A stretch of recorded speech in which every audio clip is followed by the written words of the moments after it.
Hello, and welcome to another Tuesday episode of Money Truth Moments with Judy Copenbarger.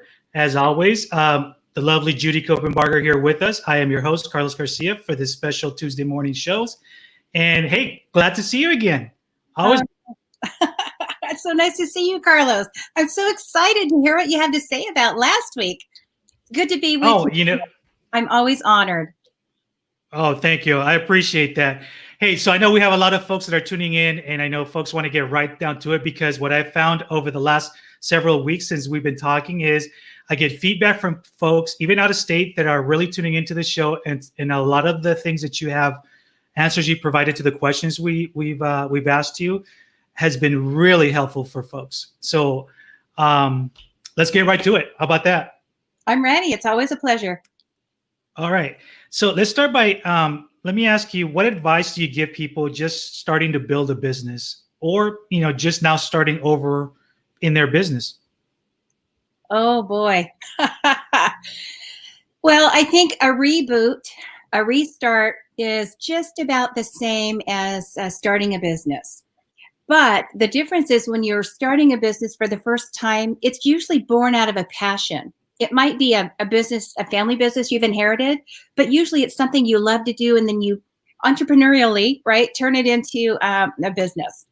So sometimes we forget the structure when we're so excited and so passionate about what it is that we love to do. And, we get to do it and monetize it now, right?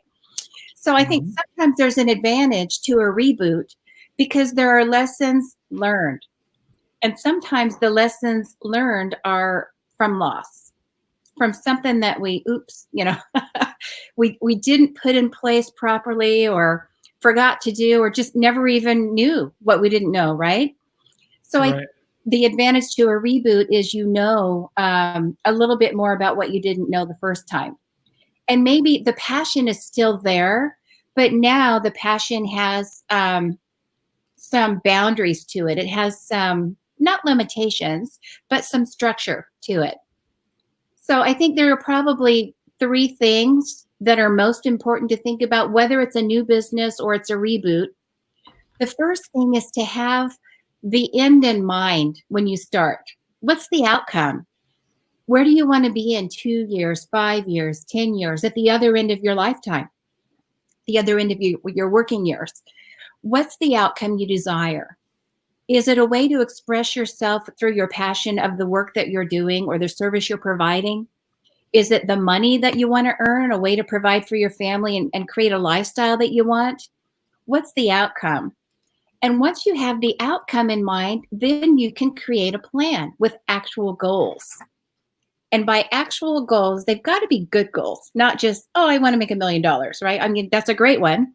But a proper goal actually has 4 elements. It has a name. It has a date on the calendar, one day, where that goal will be achieved. So we have something we're shooting for. It has to have an amount of money or an amount of energy it's going to take to achieve the goal. So it's measurable.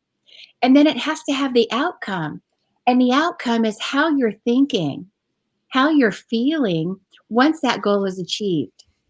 I want to retire and not have to, worry about money, have so much money every month for life. What does that mean for me? Does it mean security? Does it mean peace of mind? Does it mean connection with my family? I get to travel or I get to golf. What is it? So 4 elements to a proper goal. So it's having a plan, thinking about what's the business for or what's the restart of the business for. I think that the second thing that you want to think about is protection. So a lot of times we're raised to go to school and get good grades so we can get into a good school, good college, right? So we can have that career that we want. And some people go to school a lot longer than others. Some people start a business and they school themselves, right, from the hard knocks. Right. Mm-hmm. There's something about being in that moment where we're growing. We forget to protect as we go. And a successful entrepreneur, a successful doctor, a successful business person is going to come into money. They're going to come into other things, influence and things like that, but they're going to come into money. And they don't always think about, what do I do when I get it? You're always trying to get it. And when it comes, then there's so many mistakes that happen just from not even having that on the radar. Like, oops, I succeeded. Now what, right? Right. So I think protecting what you grow is an important piece that some people miss. You got to protect it as you grow. Kind of like a greenhouse. You think about a greenhouse, Hmm. protective structure in which you grow your garden. So we're worried about the garden and growing, getting the plants to be big and healthy and productive. But what about protecting from the elements? And financial elements could be predators out there, could be a bad market, it could be over-insuring, paying too much in taxes. There are things that can prey upon what you've grown on your money. So considering the protection as well as the growth, I think is something that would be really helpful for any business starting out, but particularly for a reboot. And then No, those are some great points for sure. Mhm. Finally, I think some people forget to bring in the experts. So not all of us learned about money at home. Not all of us had families that discussed it or involved us. And maybe we took a class or two along the way, Yeah. learned online. Is that you? Yeah. You're preaching to the choir here. Yep. Oh, yeah. So some of us were blessed to have that formal education or parents that really taught us about stocks and about insurance and bills, cash flow when we were a kid. Not all of us got to have Mhm. that. So we just kind of are surprised as we go through life and learn things. So I think if a business that's starting or starting over puts together intentionally a financial team, it might be actually creating a board of directors where you have people with other expertise that speak into the business, that help that business grow. What's so powerful about a financial team or a board of directors is that they can see things from a different angle. Like we all have a perspective, and sometimes we're too close to it to really see. Mhm. And we got that passion, maybe in the way for some structure. And so a team like that could provide structure, and it doesn't have to be a formal board of directors, although for successful business people, I think that's very, very valuable. It could be a board of directors of peers in your industry. It could be a board of directors with people that are like-minded, maybe your spiritual alignment, where they think from the same angle as you, but they have different areas of expertise. And they can Right. see things maybe that you don't see or see it in a different way and help you avoid landmines as you're on your journey. So those would be my points. One is to have a very distinct plan with specific goals. One is to put protection in place, and then one is to have a financial team or people with expertise that are actually fiduciaries, like they're for you, not for, whatever they're selling. Yeah. Is that helpful? You know, no, that's totally helpful, and I will tell you that this also relates to even though my background is not in finance like it is with you, but the actual subject of teamwork really does help out because not only now but even before, even going through school and all of that, working together as a team for a greater good, it's always so helpful, especially um, if you're also leading folks. A good quality of a leader is to surround yourself with very good people who are going to give you great advice. We don't know everything, and I'm one of those guys that I don't have all the answers, but I surround myself with very intelligent folks such as yourself when I'm looking for specific content and specific answers to, in this case, for money, truth, and life, period. Yeah, I love that. And for me, it's technology. So anything that has buttons or plugs on it, I can get around it okay, but it's so much brain power for me to figure it out and do it. It doesn't light me up. It doesn't make me happy. It feels like it takes my energy instead of giving it to me. And so I've surrounded myself with people like you and other people that are really good with anything that has a button on it. The software and the hardware and the loading and the downloading and all the social media we have now and computers and things like that. So I've got a team around me that does that because that's not my bailiwick. It's not my strong suit. So I'm grateful to have a team like that. So for some people, it's money. They just don't want Yeah, it, don't like it. It sucks the life out of them. that's me. Yep. And so sometimes it's the technology. It's like not having a mastery of it. And, Right. and then it's just a matter of getting the basics. And we've got material that can help people with the basics. But for other people, there's a history with money. They have guilt around it from past mistakes. They have shame around it. They have a lack of confidence around it just from not having good experiences. And so part of my role is to help people understand the basics so they can navigate, they can get around it. And even if it's not their bailiwick, they can be confident that they're not making the biggest mistakes. And then they put together the team for the fine tuning, and then they're good to go. That's great. And, it actually, this leads me to my next question, which is, you say that the book Money, Truth, and Life and your Money, Truth, and Life online mastery program stands for Wisdom that Strengthens Family for Life. Can you take us behind the curtain and explain exactly what that wisdom is? So the book in a nutshell, the program in a nutshell, because it's full the of 2-minute version of it, right? Yeah, it breaks it down into the most important pillars of finance. And then each pillar gives you the basics, the things not to do and the things to do. It talks about the timing of when to do things, because sometimes it might be the right thing to do, but the timing is off.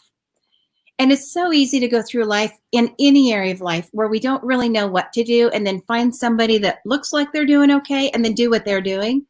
That's the biggest mistake. And it could be in any area of life. It could be in fitness. It could be in education, any area, how you handle your house or nutrition, whatever it is. But in money, that's the biggest mistake I see, where there's this generic advice, or you're talking at the water cooler, you're doing what your brother-in-law said he did.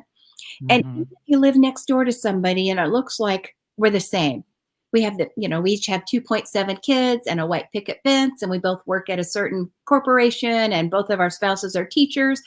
Even if it looks the same on the outside, our family's not the same. Our goals not the same. Our objectives, our outcome, who is in our family, they're not the same. So advice that one neighbor takes could be really bad advice for the other one without even knowing it.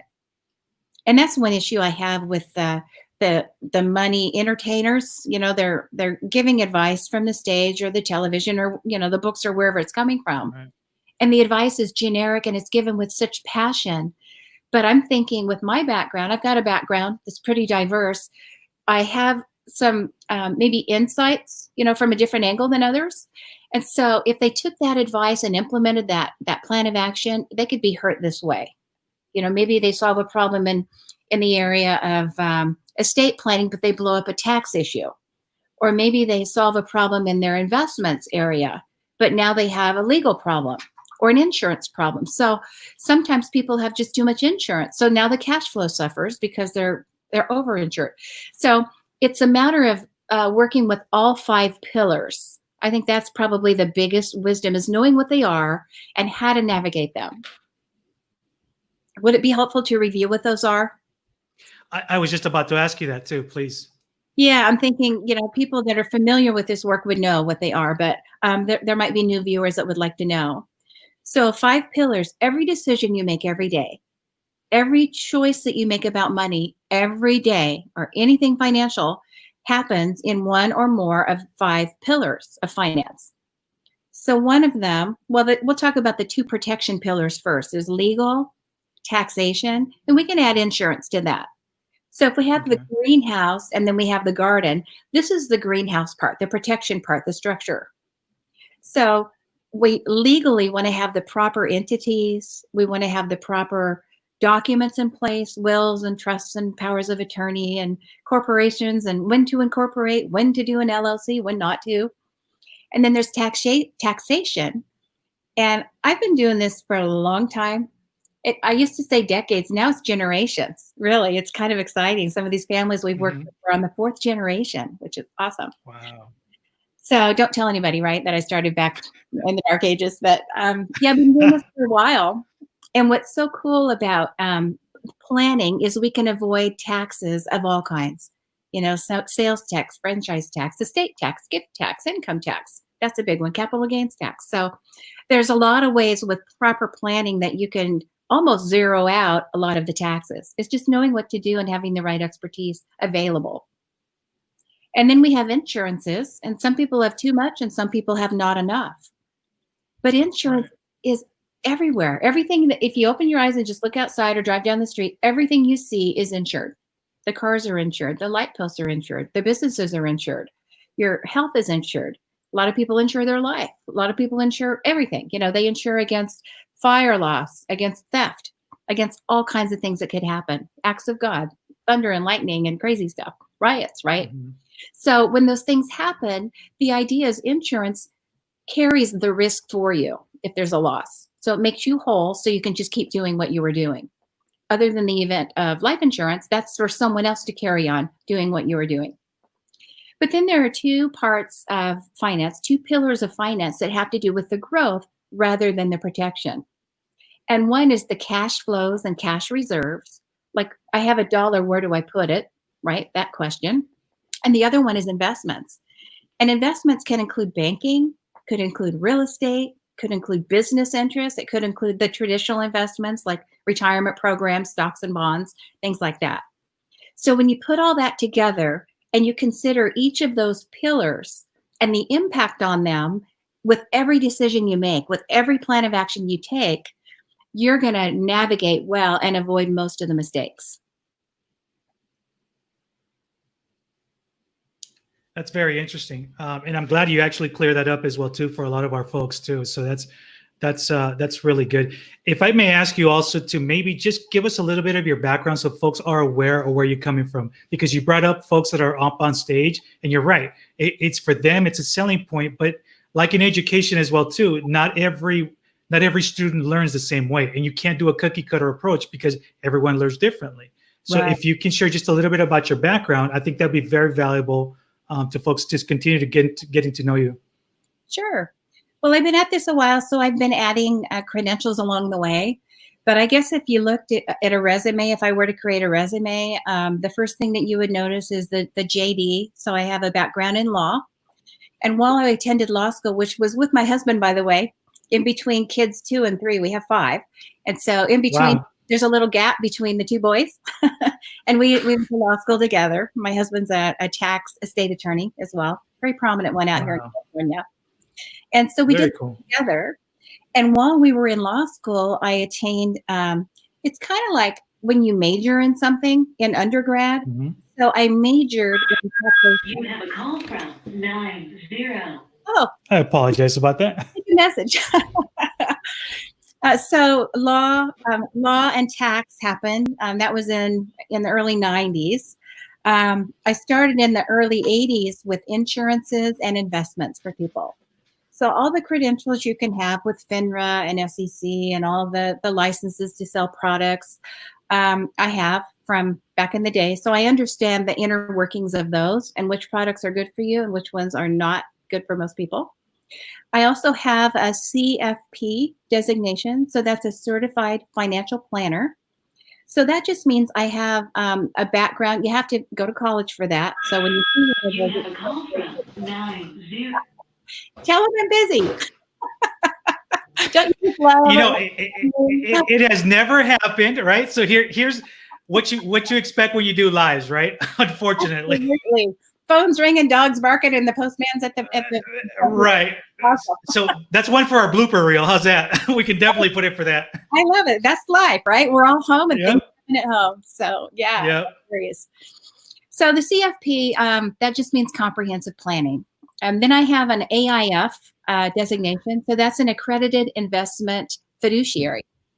And that one to me is probably my favorite of all the schooling I've done over the years, because that means by law, I have to do the right thing for the client. I can't sell them a product that I'm going to get a commission. In fact, I'm a fee planner, so I don't deal with that. But I have to prove that every bit of advice I give, whether it's taken or not, is given with no conflict of interest. So it's the highest standard that there is today in the United States and in most of the world, where a fiduciary has to do what's right for the client. So we get paid to do that and to help them make decisions that are good for them, not that are good for me or the company that I'm working for.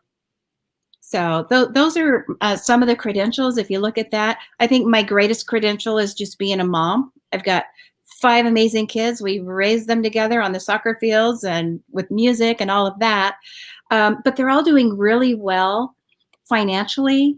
They've got the structure together, and they're impacting the world in profound ways, which is so much fun. So by background, I'd say that's what I've been up to. Recently, just in the last couple of years, we've taken over and developed an organic farm, which is really a passion of ours. So we grow rare fruit. That's cool. Yeah, rare fruit trees and chicken eggs of every color, and we raise quail, and we've got all kinds of organic vegetables, and we just love sharing that with people. Of course, we consume. We're a big family, so we consume, but we were able to share that with other people, and the passion for how to do that at your house. So that's what I've been up to. I'd say that's my background. And I'm really happy that you shared that with us. We may have to schedule a tour to your farm, because that sounds really cool too. For sure. A field trip. Yeah, exactly. A Money Truth Moment field trip to the farm. I think that would be great. Yeah, right? Love it. Yeah, you are welcome anytime. And speaking I of appreciate that. This is a special time for us because we have time left for our special feature, which is the challenge for the week. Are you ready?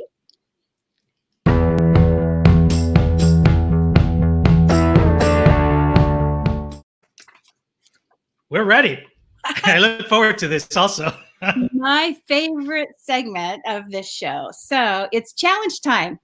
So last week, just to bring you up to date, we had a challenge about the Rose debrief. And the Rose debrief is anytime you have an event, anytime you have a meeting, anytime you have a family function, you want to get better, right? 1% better every year. You're going to be 8 times better every year. So 1% a day. So our challenge, I made some little notes here. Our challenge was to do the Rose debrief. So whatever has happened, you get everybody together that was involved, and you say, what was the rose? What was the one thing that was the best? Like just one word or a phrase, what was the best part? And everybody shares. And then you go through the thorn. What was one thing we wish didn't really happen? didn't go so well. Mm-hmm. And then the bud is something we can do new, better, or different to improve next time. So I got back a challenge. It was actually a family walk in our family. And so the Rose debrief. And here's what it looked like. We had several people sharing. We do family walks in the mornings. And it used to be at 9:30. Now it's at 11. So summertime, right? You can imagine what some of the thorns might be. Yes. At 11 in the middle of the day in California. Yep. So roses, connection. We're together. We're connecting. One is fresh air. One is we have a very steep hill at the end of the walk, and it was the heart rate gets up. I like the heart rate getting up. Another one was great conversation. Thorns. One of the thorns, well, some of the thorns were hot. It's hot outside. One of the thorns was when we're walking, we're social distancing, so we stay on our side of the bike path. And so I was in the back. I couldn't hear what they were saying up front a couple of times. Hard to hear everyone because we're walking that way. And one of the thorns was all those masked people out there riding their bikes. Didn't like that. Right. Yeah, that was one of the comments. And then the buds. What could we do better, more, better, different? We could leave earlier in the day. Another bud that came up was maybe do twice a week, do an evening walk after the sun goes down instead of during the day. And another one with the cats follow us when we go was let's lock the cats up, have a process so the cats don't follow us and then we have to go take them back up the hill. So that's what happened after last week's challenge of creating a Rose debrief from an event. Are you ready for this week's challenge?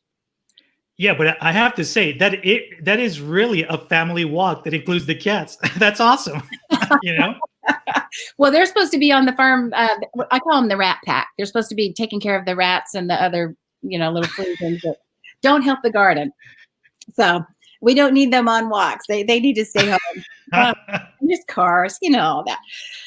Okay, so I wanted to bring a little bit of content and just get viewers listening and thinking a little bit about an area that can be very daunting for some. And then I have a challenge around that. Are you ready? Let's do it. Okay. So I want to talk about legacy. That's our theme for the week. So when you think about legacy, a legacy is not something you leave. It's something that you create. So a lot of people leave a legacy by default because they didn't think about how they wanted it to go beyond their lifetime or their ability to be thinking about these things. So I just want to put a little bit of structure to this and then give a challenge to anyone out there now or watching a recording later.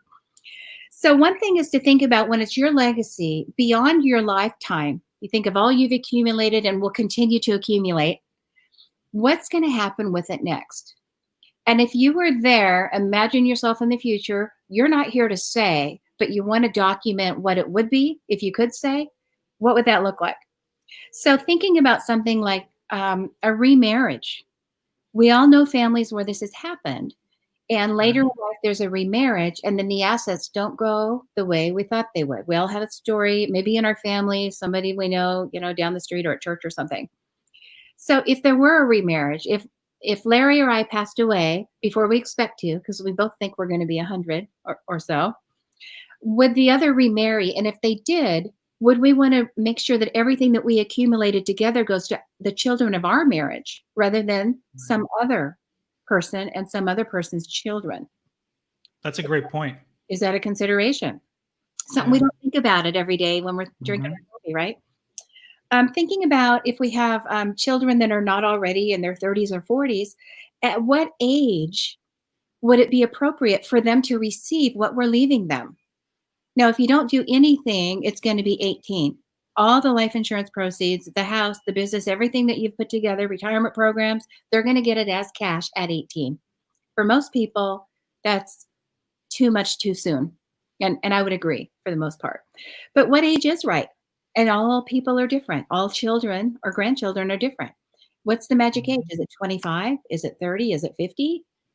How much do we want to protect them from bad decisions or influencers that maybe don't share our values, or from predators out there, or from even a lawsuit liability?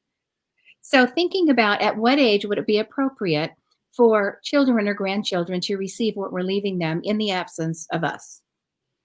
Another thing is healthcare issues. So while we're living, what are we going to do about if we're unable to make a decision? Who's going to make the decision? And I know every state has their own rules, but in California, if you don't have the paperwork that is appropriate that says to the doctors and the hospitals they can talk to my husband, for example, about me, what to do with me if I'm in surgery or I've had a car accident or something, you can't do it. And so we end up, you have a car accident Friday night, we wait till Monday. When the court's open, you go to court and the court says to the hospital, okay, you can talk to them now. I mean, it's crazy. It's crazy. So who would you want making those decisions? And how interested are you in having that buttoned up at your house? Things like if you own a business or several businesses, knowing exactly the value of those businesses, having an updated valuation of your businesses is always wise. So you know actually what it is. And it's funny because business owners and entrepreneurs always overvalue the business they're in. Right. And yep. Because they're cocky or arrogant, it's because while they're in it, it has higher value because they built it. They have the relationships, they have the expertise and the knowledge, and it might not be as valued to someone else that isn't in it like they are. So it's not a bad thing. It's not just about the passion, but to have a really good objective valuation, and also a property. If you own many properties and that's your business or that's your stream of income, just knowing exactly the value, real value of those assets. And then distribution. When it comes to distribution, who do you want to get it? How do you want it to get it? Under what circumstances do you want them to get it? And it's not always just taking care of the family you're leaving behind or maybe a legacy for grandkids. It's the causes you care about. And I've seen over the years so many little charitable organizations, little churches, little ministries, little just help it organizations, 501c3 organizations that got too much money before they were ready for it, and it destroyed them. So when you give, it's not just, I want to give $500,000 to this one and $2 million to that one or more. Sometimes, again, it's too much too soon because they're not ready to handle it. So those are some great point about, thank you, when you're thinking about your legacy. So here's the challenge. 3 questions. Think about some of those things that might make you go, I hadn't really thought about that. Maybe there's things on your mind you have thought about and you're really concerned about getting it done and getting it done right. It's much more important to get it done right than get it done now. Never want to rush. You don't have to go online and download some form just to, fill in the blank and have it. Mhm. You want to get it done right because it's one shot at legacy. And here are the 3 questions. The first one is, what do I want to have happen? Maybe some of the issues I just brought up or other things, this is what I want. Something happened in my family that didn't go so well. If we debriefed when grandma passed away or something happened, didn't go well, family disharmony, fighting, maybe we're still not talking to relatives over that thing. So what do I want for my legacy? What do I want for my estate planning? And then the second question is, what do I actually have? Maybe you have a trust. Maybe you have a will. Maybe you have a power of attorney, or you already have an LLC or a S corporation or a C corporation. What legal documents do you have that are already providing protection? And really get a good sense of what's in them. Just having them is not the protection. It's the provisions inside those contracts that give you the protection. And just like a lease, it could be a short lease, a 2-page lease, or a 35-page lease.